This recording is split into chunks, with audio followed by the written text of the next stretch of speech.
Hey everyone, thank you for tuning in to Real Inspection Services. This is your host, Chuck Ryan, here to discuss all things regarding your home and the home inspection industry.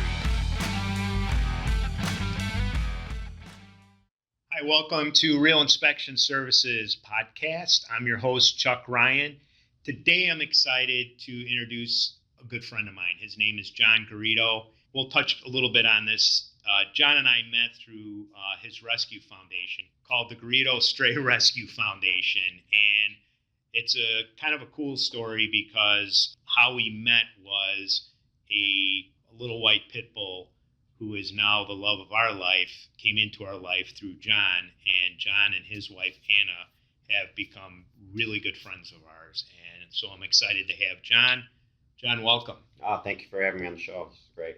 So the reason I have you here today is because I think sometimes there's some confusion about real estate attorneys, how they're involved in the transaction of a home. Sometimes, and we'll talk about this as well, as, it gets through to the end of the inspection contingency period. And sometimes what happens is the inspection is killed for whatever reason. A lot of times it comes back as the inspector's fault. Generally, we always say we're generalists. We go out there, we show what the conditions are of the property. And granted, there are some inspectors in our industry that are known as alarmists.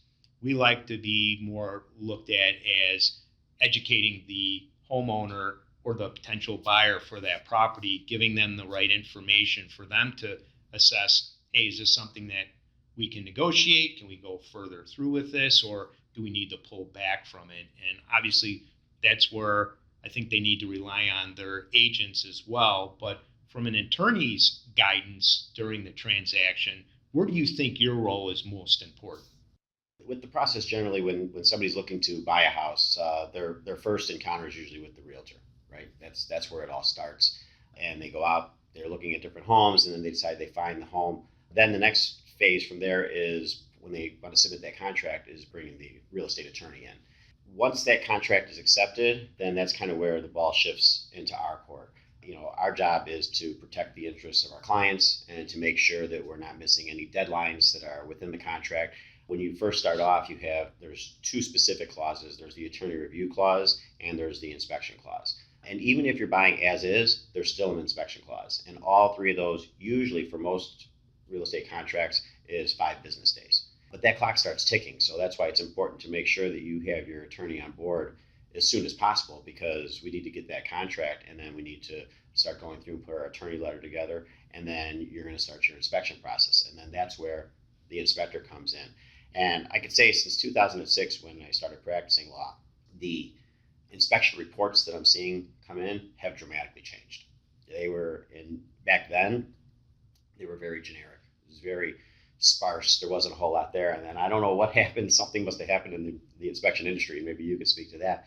But they've become like forensic inspections now. They're very, very, very detailed. Some are wicked more detailed than others. And what I also have noticed is that most of the clients are coming in and they're just doing the general inspection. And while it's very detailed, it's missing other things. Sometimes they're not doing the radon inspection, or there's an air quality test that can be done.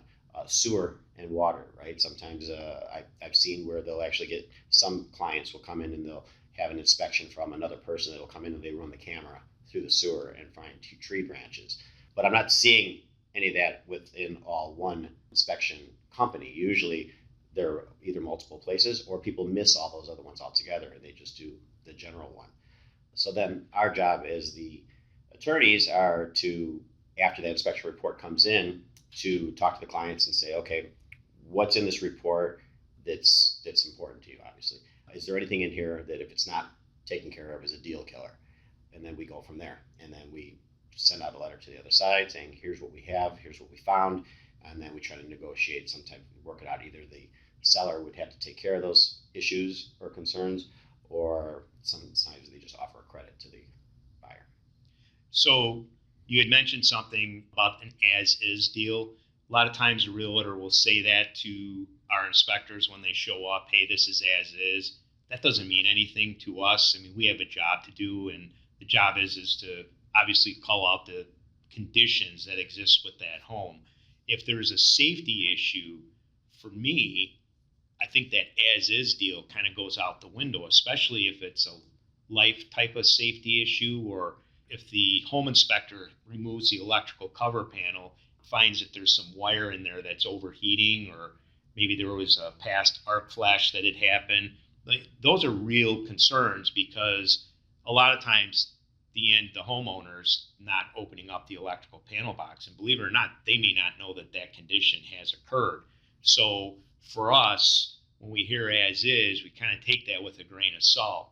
So when the inspectors are going through there, we bring that to the attention of the seller, or if the selling agent is there. Hopefully they are. Sometimes they're not.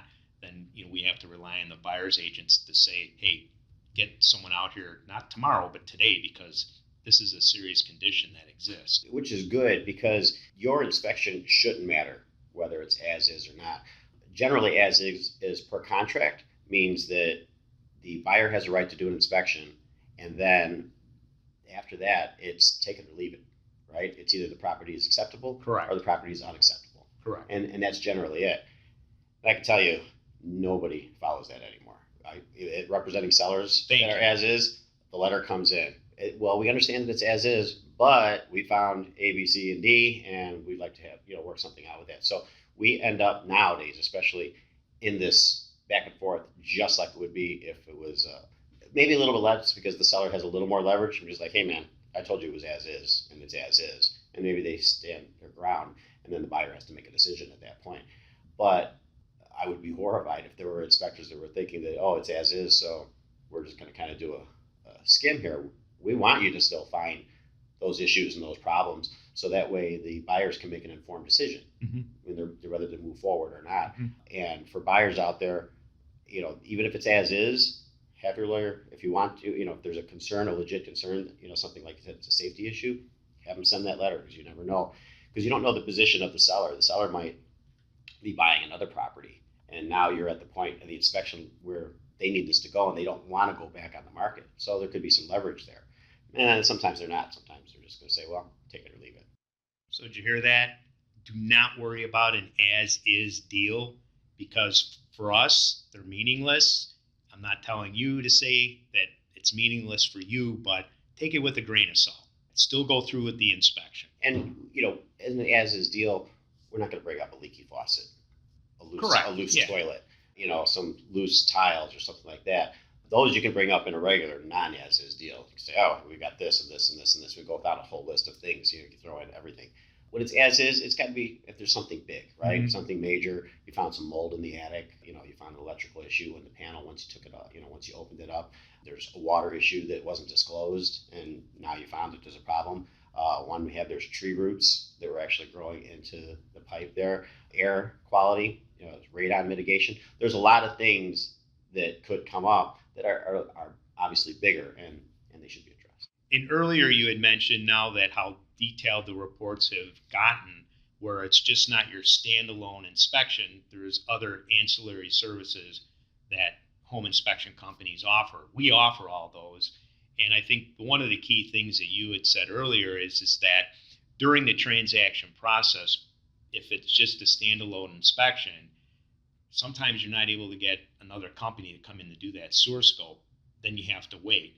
We are a one-stop shop, just for our listeners out there. We take care of everything, so you don't have the choppiness during the inspection process. Can you explain why sometimes, if the listeners aren't clear about getting an extension, what does that entail? Right. So as far as the extensions go, there's a lot of deadlines that are in the contract that are worked in right out of the gate. So you've got your attorney review clause, which is 5 business days usually. You've got your inspection clause, regardless whether it's as is or not. And then you have the mortgage contingency. And that one comes later. That's when you're clear to close, when you get your mortgage, right? All of those, you can usually pretty much always ask for that first extension. We need a little bit of time. As far as the length of time of that extension, it's based on what we're waiting for. Like we had one where the client couldn't get in because the seller had a tenant in there until day 4. So we asked for a 3-day extension beyond the period. So that way to give them time to get in there, do it, and then get the report back. And then sometimes the report doesn't come in right away. We've been running into that with some of the, I don't know how long it takes you after you do your inspection to get your report in, but we've been getting some of them coming in 3 days later. We get our reports out that same day. If the inspector's doing 2 inspections that day, maybe the afternoon inspection will come in the following day. But we've been pretty good at doing them that day or the day after. Right. Because we know that there's a small window there to get everything done. And these are business days we're talking about with these, correct, these timelines anyway. Yeah. So Saturday and Sunday and holidays don't count. So that actually works out.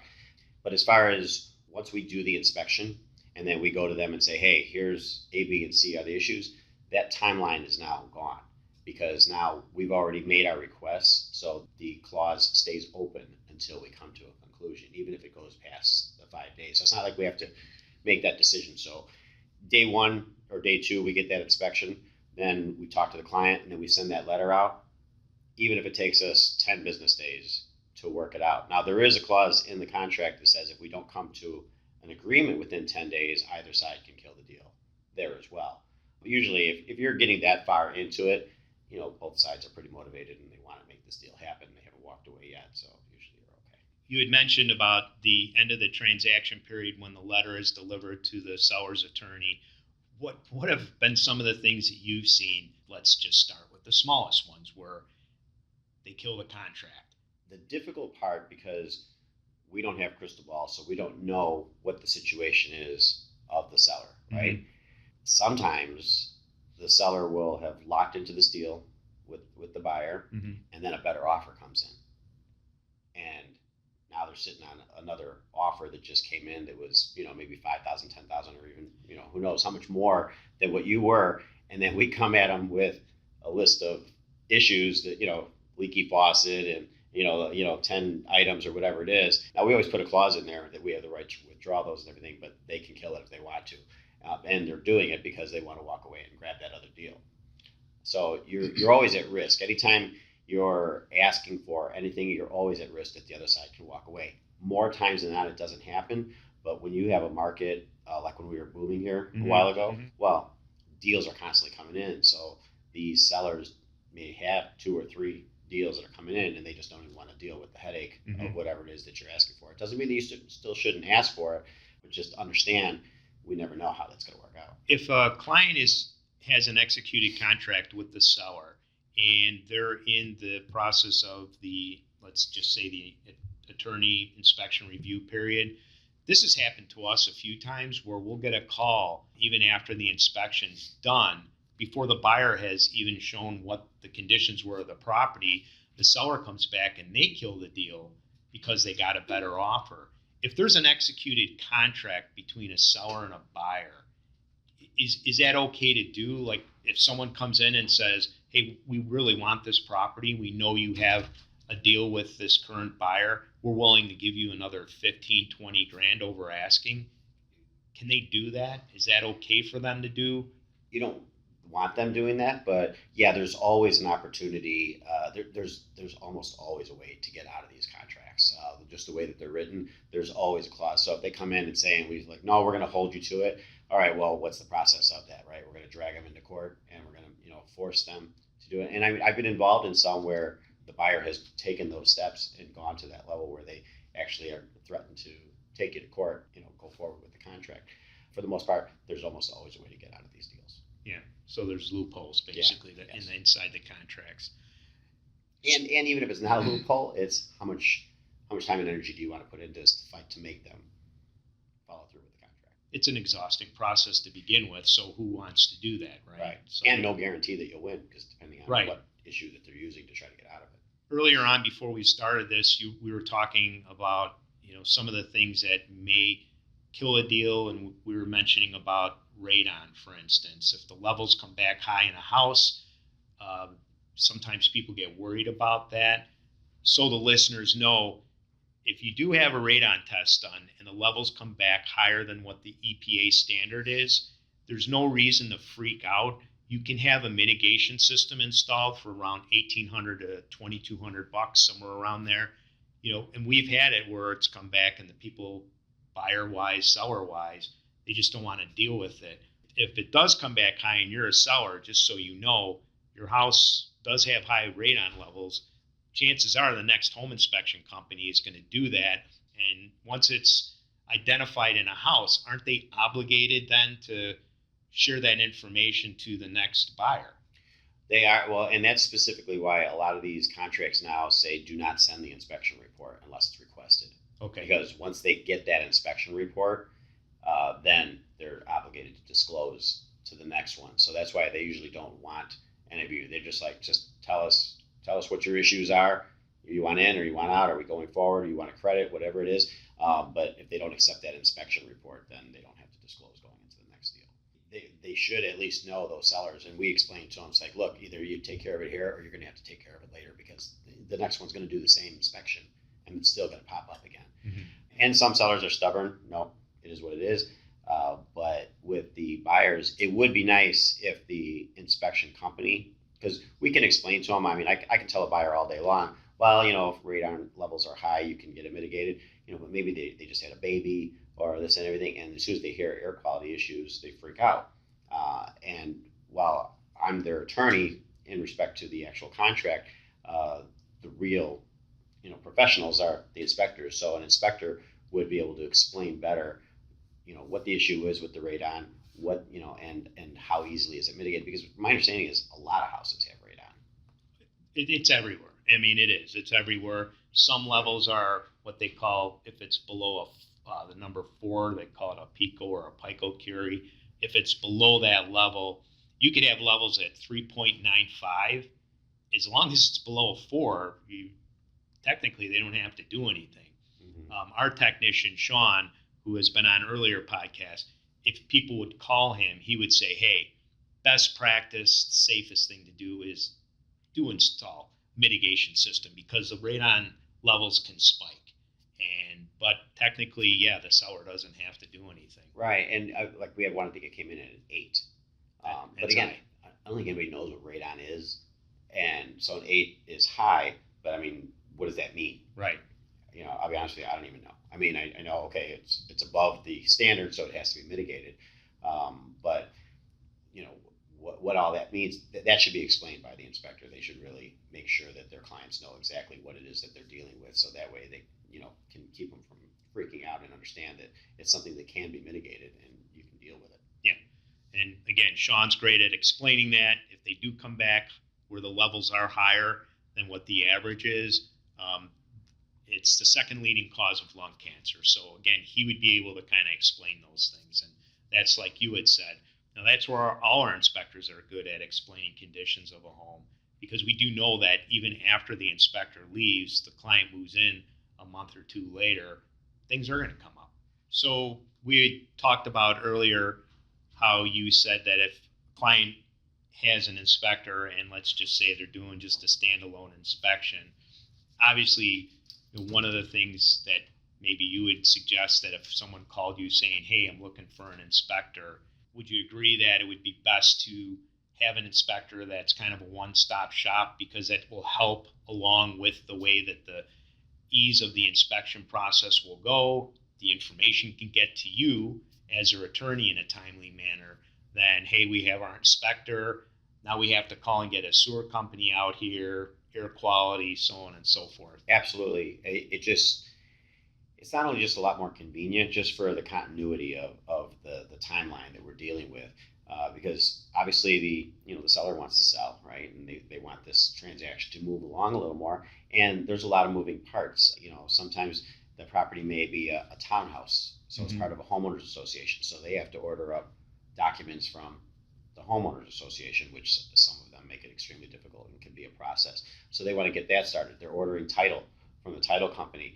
All these things are in place and they're starting to go, and you're trying to do that within the timeline because you want to get it done before they're ready to clear to close, and so that we can close on time.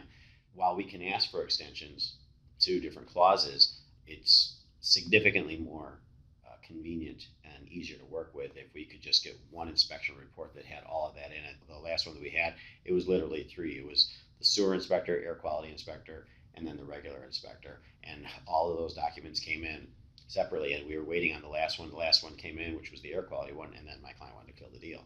So we went literally not only to the end, but then the extension, and then to the end of the extension because of waiting on these reports. You just mentioned something that just came to my mind here with the way that the ease and the process goes. Condominiums or townhomes, they deal with homeowner associations. HOAs is the kind of the term that is used.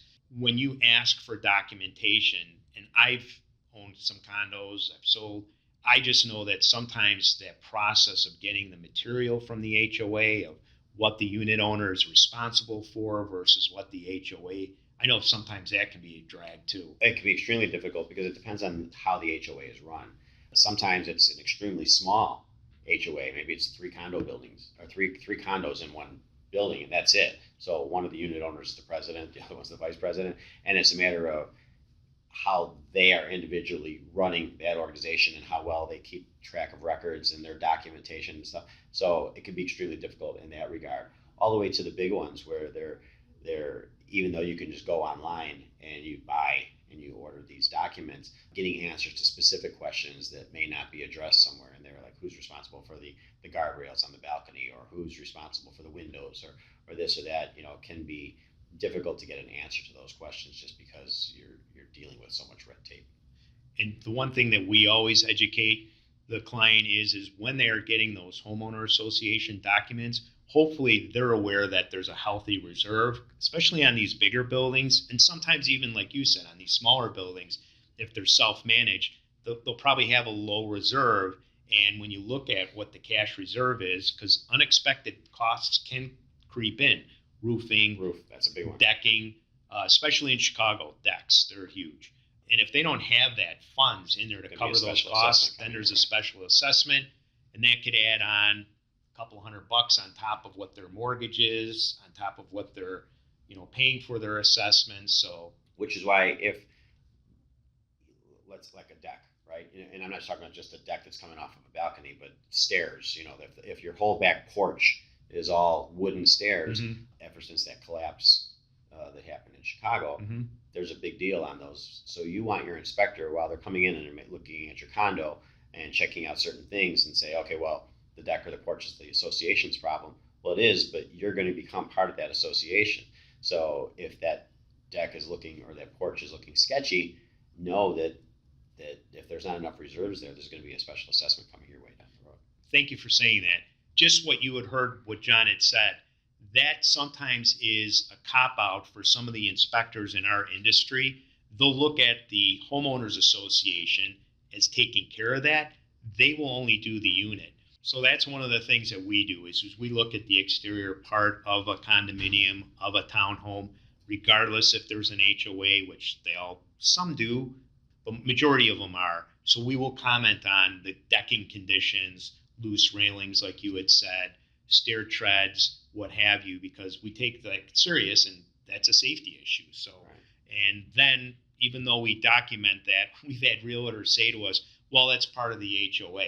Well, if they're not aware that there's maybe $30,000, $40,000, $50,000 of repairs that need to be done on that deck, I think they need to be aware of that. And that's kind of, we want to provide them with much information as we possibly can. We've had it where, because if you get an FHA loan, right, there's that separate FHA appraisal process, kind of a semi-inspection that comes in. And we had one deal that fell apart because there was loose railings on the porch, the outside balcony area, that while it was the responsibility of the HOA, they wouldn't loan the buyer the money until that was fixed. And Correct. The HOA was in the process of fixing it. So we tried to delay it and push it back, and then the HOA didn't get their act together. They didn't find the contractor to do the work, so it got pushed back again. So eventually the whole deal fell apart. But it can affect your loan, not getting your loan, if you're not looking at all that stuff. The listeners are aware, if it is an FHA deal, they want that repaired prior to closing. Right. That's the key thing. So, yeah, it's not something that you can just negotiate a credit and then go ahead and close anyway. They're not giving you the money unless that was taken care of. As I had stated earlier, how John and I met was through the Garrido Stray Rescue Foundation. And we have a little pitty. Her name's Devin. She's the love of our life. We have another dog, Goliath. And we just recently lost Roscoe as well. He lived up to 16 years. And we met John through rescuing Devin. So can you just tell our listeners what the Garrido Stray Rescue Foundation is about. The reason I'm saying this is because I'm a dog person, John's a dog person, and we do come across homeowners that have dogs, people that want to get dogs. I'm an advocate for rescuing dogs instead of going to a breeder, and there is I'm going to say this, a shit ton of dogs out there that need to be rescued. So can you just share about... Shooting off of that really quick, I can't tell you how many times inspectors have found dogs in abusive situations. Been able to rescue some dogs actually with that information, or get the police to go over there and check up on them. But we get calls from, whether it be home inspectors, gas company, different plumbers, a variety of people that have gone into homes and they see the horrible conditions some of these dogs are in. But Garrido Stray Rescue Foundation. So we started through a dog named Pedro that we rescued from San Pedro, Belize. We documented the whole trip of bringing him from San Pedro, Belize to Chicago, and that created a huge network. I was a Chicago police officer at the time and just recently retired, and one day I posted a dog on Facebook, and we found the owners right away. So I was like, so try it again. So we started doing that, posting these animals on Facebook. Then some would come in and they would need medical attention. So we would take them to our doctor, Dr. Sakas, and he would treat the dog, and then they would give us discounts or not charge at all, and then he would just run a tab for us. Then some would come in and they're extremely matted, so we would take them to the dog house over on Milwaukee Avenue in Niles, and they would groom the dogs or give them kind of a spa day.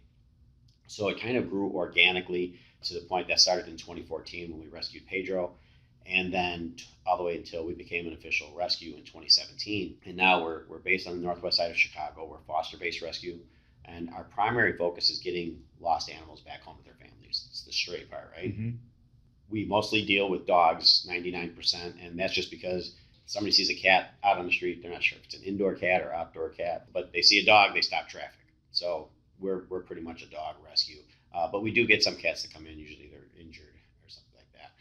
And we're doing still very well. We're at about an 89% return to owner rate, which if you compare that to Chicago Animal Care and Control, they're at about 23 to 27% return to owner rate. And it's no fault of their own. It's just that they are inundated with animals, and a lot of people don't know where to go find them. But our rescue has branched off into, we've got an abuse portion now where we have court advocates that will follow cases of abuse whenever there's an arrest made. We do microchipping events and vaccination events whenever we can. The big thing I would say about microchips is if your dog is microchipped, whenever you go to the vet that once a year that you go, or whenever you're in there, have them scan, one, to make sure the chip is working, and then check and make sure that your information is current. That's maybe they moved 3 times ago, or they've changed phones and they have a different phone number. The microchip is an amazing way to get your animal back home, aside from keeping them secure so they don't get out to begin with. But that information need to keep updated, and just a lot of people don't realize it or forget. I encourage you to check out the story about Pedro. It's a cool story. And I will say this: while I have, because of the social media aspect of it, I've become the let's call it the face of the rescue, but the heart and soul is my wife Anna. She does everything with the rescue. But just remember, there's only 2 of us out there that are doing this. It's my wife and I. Not always able to get on everything, but the rescue has grown dramatically, and we rescue probably anywhere from 150 to 200 dogs a year, and we've gone well over 2,000 since we started this.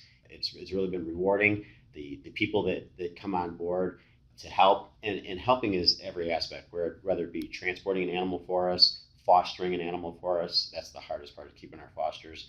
And the reason why is because I say we have an 89% return to owner rate, but we have a 98% foster fail rate, because fosters end up loving the dogs and they don't want to let them go. Foster failure, yeah, Devin. Yeah, we're foster failure. So yeah, so foster failure with Goliath too. So. Yeah, it's hard to be a foster and let them go once you fall in love with them.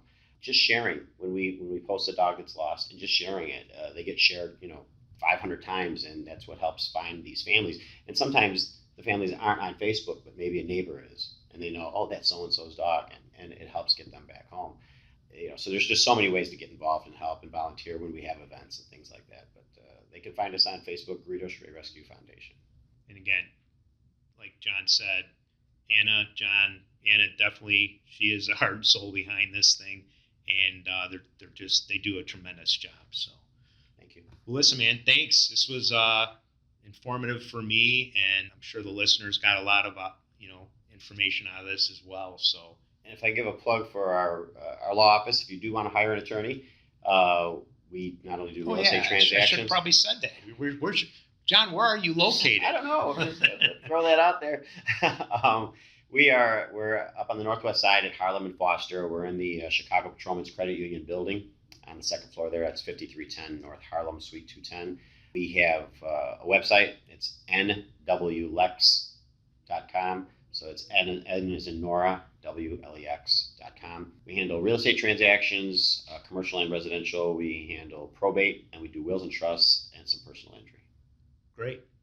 Well, thanks, man. Appreciate it. All right. Thanks again. Yeah. So remember, when you're looking at a home, you're looking for an attorney, just remember this. It's better to be proactive than reactive. Thanks for listening. Thank you again for tuning in to Real Inspection Services Podcast. If you have any questions regarding your home or our services, please reach out to us at realinspectionservices.com. If you would like us to answer any of your questions on the podcast, send us a DM on Instagram at Real Inspection Services. All info is down below in the show notes.